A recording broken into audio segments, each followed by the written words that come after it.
Hello everyone. My paper on the topic Economic Policy Reforms in Post-Independence India. I am Professor Devashree Roy Chaudhary. The first economic model of India was driven by the concept of the state's primacy over individual enterprise. PM Jawaharlal Nehru's development model envisaged a dominant role of the state as an all-pervasive entrepreneur and financier of private businesses. The economic situation in India at the time of the independence was very unstable, with only a marginal number of Indians falling in the literate category. The country was poor because of the colonization by Britain and the resultant deindustrialization. The figures show a sharp decline in India's share of world income from 22.6% in 1700 to 3.8% in 1952. Europe's share of world income was 23.3%, almost equal to India's share in 1700. Sources of references: Mint 2019, Tharoor 2016, Kant 2023. Before understanding PM Jawaharlal Nehru's development model, let us understand the Bombay Plan 1944, a plan of economic development for India envisioned by a group of leading industrialists and technocrats in 1944 who assisted in the setting up of the Reserve Bank of India (RBI) and Federation of Indian Chambers of Commerce and Industry (FICCI). They also supported the Congress during the freedom struggle and were a part of the Viceroy's Executive Council during World War II. Deccan Herald 2021. The plan's objective was to triple India's GDP in 15 years and to raise India's per capita income and standard of living. The focus of the plan was to incorporate these objectives in 3 leaps spread out over 5 years, much similar to the design of the 5-year plans developed by the Nehru government after independence, which prioritized agriculture, industrialization, and transition to a services economy. As per the study conducted by different analysts, it is considered that India's businessmen were in favor of a state dominated economy. A few others might have a contradicting view of the previous statement. As established, the business community of India needed the government's intervention in all fields of business activities and to have a holistic approach toward economic development. The key factor of the Bombay Plan in contributing to India's economic trajectory was in creating industries for the production of power and capital goods. Basic goods and consumer goods were the two segments in which the industry was divided, which included power, mining, metallurgy, engineering, transport, and cement in the basic part and consumer goods manufacturing in the second part. Also very essential and not to be neglected, giving importance to the setting up of the small-scale industries. Other focus sectors included irrigation, coverage, soil health, and increasing productivity through cooperative farming in agriculture. The plan not only focused on industrial and commercial development but also on defining the standard of living by not just income but through social parameters like a balanced diet, shelter, clothing, health, and education. The plan elucidated 3 principles underlying their choice of an economic system, stating first that there should be sufficient scope for the play of individual initiative and enterprise. Secondly, that the interests of the community should be safeguarded by the institution of adequate sanctions against the abuse of individual freedom. And thirdly, that the rate should play a positive role in the direction of economic policy and the development of economic resources. The source of references: Desai, Sanjay and Varu 2018, Kant 2023. The National Planning Committee (NPC) was set up and appointed in 1938 to formulate economic principles for an independent nation, India. Nehru 1946. The proposed Bombay Plan was an effort to design an economic roadmap for India led by the private sector, overlapping with the NPC of Congress. However, the crucial difference remained in the role of the public and private sectors. Khan 2023. The Indian government set up the Planning Commission in 1950 for planning and tracking India's growth. The tasks included resource allocation, implementation and appraisal of 5-year plans. The need for centralized planning was agreed upon by the private sector and the government alike as reiterated by the NPC of the Congress in 1938 and the Bombay Plan in 1944, which had elucidated the need for a central planning body to direct resources and investments. Quoting from Kant 2023 from the book Made in India. Genesis of the private enterprise. According to history, a few castes dominated the business industry. Trading, banking, and general business activities remained in the domain of a few communities and regions. Kant 2023. In the 1950s, in urban India, as described in the book Made in India, Gadgil mentions the trader merchant class held a high socioeconomic status without any political influence. Individual and family run businesses were seen as prominent in that context, and most of the families were also able to accumulate a generous amount of wealth and resources out of their business ventures. It is to be noted that even with sufficient accumulation, their investments were in the form of jewelry and mostly limited to their homes rather than investing outside in other industries. As per the records, traders' associations existed since the 15th century. The most documented system comes from the merchants of Gujarat. Some of the prominent issues during that time were the problems of slow modes of transportation, which affected internal trade negatively. The markets were divided into small regional segments instead of large and unified ones, as established that the business system at the time was decentralized and disconnected, and many smaller traders and brokers were involved in controlling the selling and trading of the products. Presently, we have a similar kind of system working in many of the agricultural markets from the pre colonial times. Financing and brokerage aspects were relevant within the scope of trader merchants, artisans, weavers, craftsmen, and others.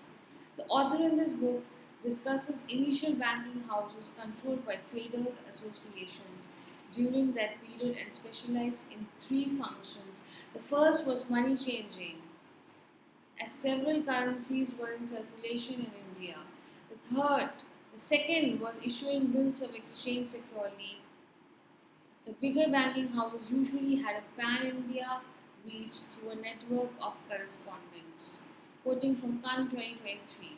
And the third was the role they played in the governance finance sector.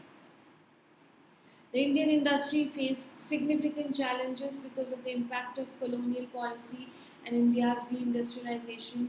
From being a net exporter of goods for much of its history, India became a net importer, where India had an edge over the sectors like garments and textiles. The business landscape in India was hugely impacted after the start of the Industrial Revolution in Great Britain. As noted, it brought down the prices of textiles, steam powered vessels, and canals, drove down transportation costs. This eroding competitiveness led to the deindustrialization of India, as mentioned in the book. The author notes that Clinging, Smith, and Williamson argue that it was due to supply side issues and not the global price movements that Indian industry lost competitiveness during that time. Political upheaval was another issue caused due to the eroding competitiveness of the Indian industry post the dissolution of the Mughal Empire and national calamities. It has been established by the researchers that the colonial period created opportunities for private enterprise and thus new forms of banking, managing agencies, and chambers of commerce emerged.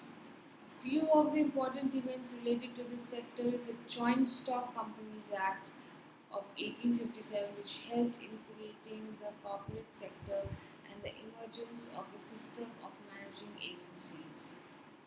In 1970, the Government of India abolished this system and it played an important role in the development of modern Indian enterprise. India's 5 year plans. The first 5 year plan, launched in 1951, focused on the agriculture and irrigation sector for making up for the foreign reserve losses on food grain imports. Krishna 2013. The plan was Krishna 2013 is a book written on Sardar Vallabhbhai Patel, Deputy Prime Minister of India.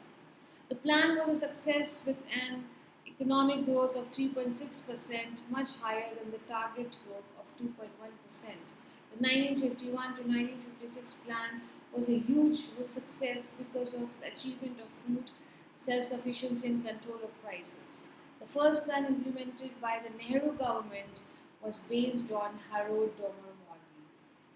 The second 5 year plan from 1956 to 61 was based on the Mahabanobis model with the prime objective of rapid industrialization, focusing on heavy industries and capital goods. The industrial policy of 1956 followed the socialist pattern of the society, which in the words of the Planning Commission meant the basic criteria for determining the lines of advance must not be private profit but social gain, and that the pattern of development and the socio-economic relations should be so planned that they result not only in appreciable increases in national income and employment but also in greater equality in incomes and wealth.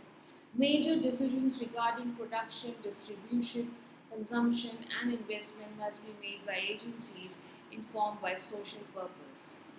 MOSPI 2014. The target growth was 4.5% with an actual growth of 4.3%. The second plan was moderately successful with certain aspects like acute shortage of forex leading to pruning of development targets and 30% price rise. India's GDP was 24% in 1700, 16% in 1800, 8% in 1900, and 5% in 1947. India's GDP had fallen to 5% from contributing a quarter of global GDP in a span of 200 to 250 years. The third 5 year plan's agenda from 1961 to 1966 was to make India self-reliant and self-generating economy. This plan's top priority was the agriculture sector to support the production, exports, and industry. The target growth was estimated at 5.6% and the actual growth at 2.8%. The plan was unable to meet the objectives because of the ongoing conflicts with the neighboring countries. Chinese aggression 1962 and Indo-Pak War 1965, and a period of severe drought 1965 to 66, shifting the focus from agriculture to defense and development. The fourth plan was postponed by 3 years because of the failure of the third plan and the implementation of rupee devaluation to boost exports and inflationary recession. The three consecutive annual plans introduced focused on the agriculture sector to find solutions to the prevailing prices and food shortage. The fourth plan, led by Prime Minister Indira Gandhi's government from 1969 to 1974, had two main objectives of growth with stability and progressive achievement of self-reliance, highlighting agricultural growth rate and family planning programs. The target growth rate was estimated at 5.7%, and the actual growth rate was 3.3%. This plan wasn't successful because of certain pertinent issues to be tackled at that time.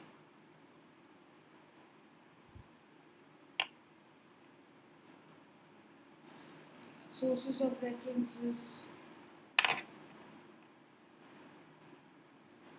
Khan 2023, Ghosh 2017, MOSPI 2014.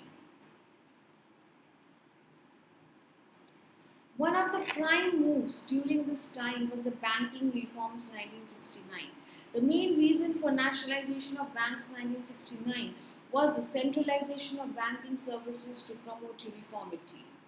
No monopoly scheme in this sector was to be followed after implementation of nationalized banking services. The nationalization of banks is referred to as banking reform. India's only woman prime minister took a crucial step in 1969 by nationalization of 14 banks to meet the growing demand for bank nationalization. The reason behind this step was insufficient credit and banking sector operations.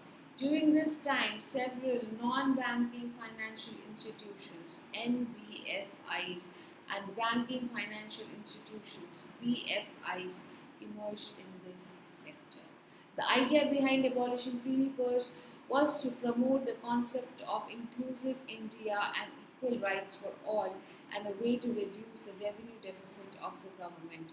The pre-pers was a reward or payment made to the royal families of princely states that were forced to join independent India in 1947. After this move, the Indian royal families had to pay taxes like everyone else and were no longer exempted from the law. The fifth plan from 1974 to 1979, also led by Prime Minister Indira Gandhi's government, had two main objectives: removal of poverty, Garibi Hatao, and attainment of self-reliance. The key aspects were the promotion of a high rate of growth and balanced distribution of income. After the declaration of emergency in 1975, the focus was on the Prime Minister's 20-point program, MOSPI 2014. The target growth rate was estimated at 4.4%, and the actual growth rate was 4.8%. This plan was more successful than the previous one. The two sixth plans from 78 to 80 worked on the employment issues in contrast to Nehru model, which the Janata government criticized. Congress government returned to power in 1980 and launched a plan to eradicate the issues of poverty and expanding economy. The sixth plan from 1980 to 1985, led by Prime Minister Rajiv Gandhi's government, worked on increasing the national income, technological advancements, and poverty eradication through skills and employment related schemes like TRISM and NREP. The target growth rate was estimated at 5.2%, and the actual growth rate was 5.7%. This was a successfully implemented plan at all levels. Source of information is the book MOSPI 2014, and also the book by Benny Egbert, Rajiv Gandhi 2011. The seventh plan from 1985 to 1990, with an estimated target growth rate of 5% and an actual growth rate of 6%, focusing on food, work, and productivity, was also successful. The period 1991 to 1992 was known as Annual Plan Period and a break from the regular 5-year plans. Dr. Manmohan Singh, then Finance Minister, was a key player in incorporating the policy of ending the license Raj in India. This move helped private businesses to set up easily from 1991, when the license Raj was stopped. Earlier, a support of 80 government companies was needed for getting a license, for starting the operations, for setting up a new company, and even after a formal setup, there were several restrictions to deal with, making the doing business factor a difficult process in India.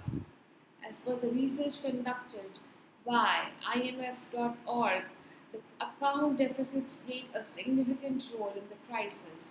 The study says the econometric evidence supports the position that the current account deficits played a significant role in the crisis. It appears that the confluence of exogenous shocks led to loss in investor confidence and to escalating debt service burdens that erupted in a currency crisis. The estimates do show that the Indian rupee was overvalued at the time of crisis in 1991, IMF 2022. Liberalization, privatization, and globalization (LPG) were the three essential components of the new economic policy 1991. Liberalization covered the aspects of higher demand and increased competition, adoption of new technology, development of human resources and skills, and increased focus on customers. Privatization covered the aspects of promoting the private sector enterprises and facilitating its growth, and globalization covered the aspects of collaborations and carrying out enterprises with the foreign organizations. The 8th plan from 1992 to 1997 was postponed by 2 years because of political uncertainty at the center. The estimated target growth rate was 5.6% and the actual growth rate was 6.8%. This plan, focusing on fiscal and economic reforms, was also implemented successfully. The ninth plan from 1997 to 2002, with a target growth rate of 6.5% and an actual growth rate of 5.4%, focused on growth with social justice and equality. The 10th plan from 2002 to 2007, with an estimated target growth rate of 8% and an actual growth rate of 7.6%, set monitorable targets for the key development indicators. Both these plans were moderately successful. As per the analysts, India emerged as one of the fastest growing economies by the end of the 10th plan.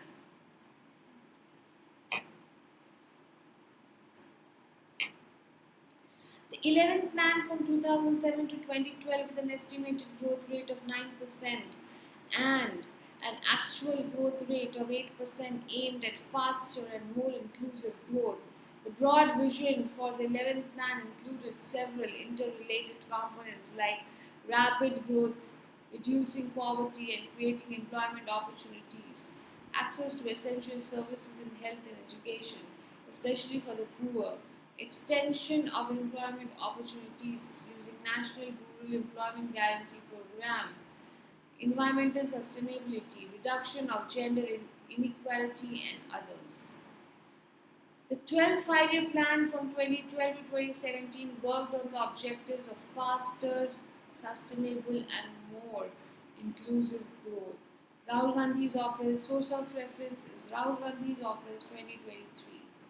The monitorable targets of the plan, as proposed by PM Manmohan Singh and Congress President Sonia Gandhi, consisted of 25 core indicators in which, under the banner of economic growth, a real GDP growth rate of 8% was considered, and agricultural growth rate of 4%, and a manufacturing growth rate of 10% was considered. This was a moderately successful plan. Source of information: Banerjee and Duflo, 2011. Modi government 2014. After 2014, with the start of PM Modi's government, National Institution for Transforming India (NITI Aayog) was set up. The role of NITI Aayog was to work towards fostering cooperative federalism through structured support initiatives and mechanisms, with the states continuously recognizing that strong states make a strong nation. NITI Aayog 2023. An important evolutionary change from the past was to replace a center to state one way flow of policy with a genuine and continuing partnership with the states. In this sense, the planning process in India went through a gradual change.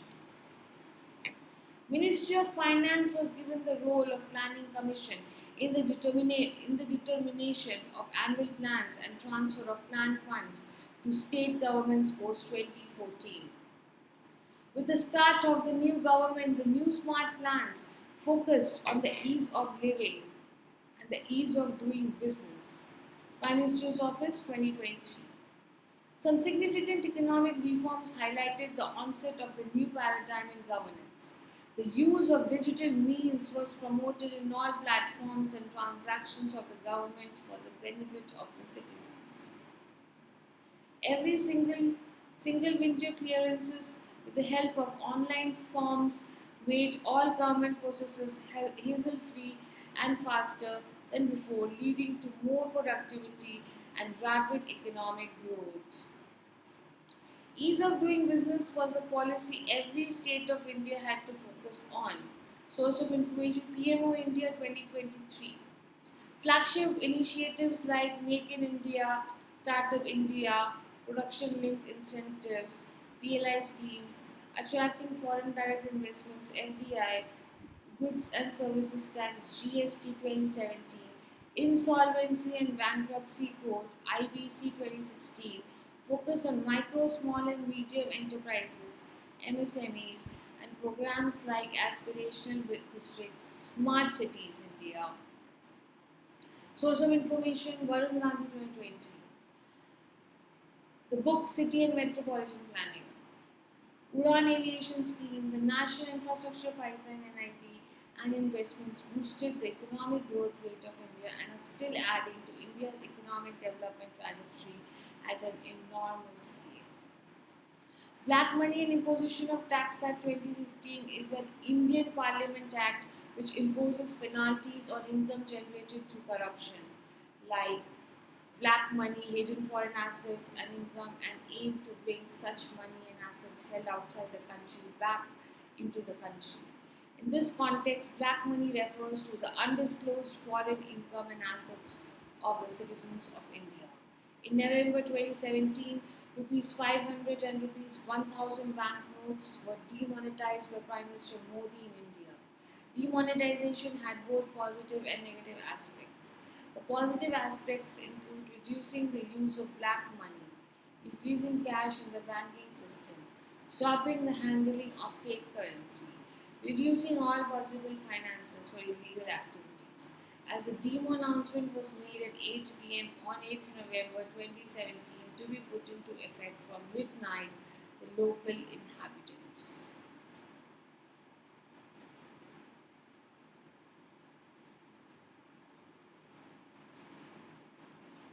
Foreign direct investment FDI is a valuable finance capital for the development of Indian enterprises and the economy. Indian companies benefit and businesses flourish when we have investments from the foreign corporations. Modi government's one of the primary agendas was to increase inflows of FDI in various sectors after 2014. In the year 2020, PM Modi declared that as per the estimations, India had managed to attract 20% more FDI than it did in 2019, and that the investments were bound to increase in the coming years. It is to be noted that in the year 2019 and 20, inflows of FDI into India inflows of FDI into India were $74 billion. In July 2017, GST was put into effect by Prime Minister Modi. Before GST, it was VAT that was implemented by the PM Atal government. GST is a simplified tax structure which established a single national market and supported the initiatives Make in India and ease of doing business. Implementation of GST also helped increase investments and employment opportunities. One of the most important aspects is it removes the application of taxes at every stage of supply. Small traders and enterprises are benefiting from this tax system. Agriculture, trade and industry benefit because of the reduced compliance costs. An Academy 2019. GST is known as the Goods and Services Tax. GST as an indirect tax has replaced many indirect taxes in India like VAT, services tax, excise duty and others. It is levied on the supply of goods and services and is a single domestic indirect tax law for the entire country. Source of information, Clear Tax 2023. Conclusion. This paper intended to study the efforts of all the governments since independence in realizing the aspirations of India as a nation. This paper also studied the involvement of the business sector and the emergence of private enterprises in India with a constant goal of contributing towards India's economic development. It was observed that during the course of 75 years, different government organizations with specific ideologies and support of private enterprises and other stakeholders came up with a set of plans and proposals to augment the economic progress of India. A few of them were able to implement these objectives successfully, and few others were not. But the learning factor for the specific issues prevalent in India remained the same from the very beginning. We are still dealing with some of these issues and are yet to find concrete solutions to achieve these development goals. India is a vast nation and has come a long way from being shattered to rejoicing in the present development paradigm. In India, making a noteworthy difference in terms of improvement takes a long time to be planned and executed on the ground. The present government's ideas and proposals are effective, and the Indian economy now stands as the fastest growing in the world. Moving with the same pace and order, the inclusive livable India aims to reach the target of a $5 trillion economy by the year 2025. Thank you very much.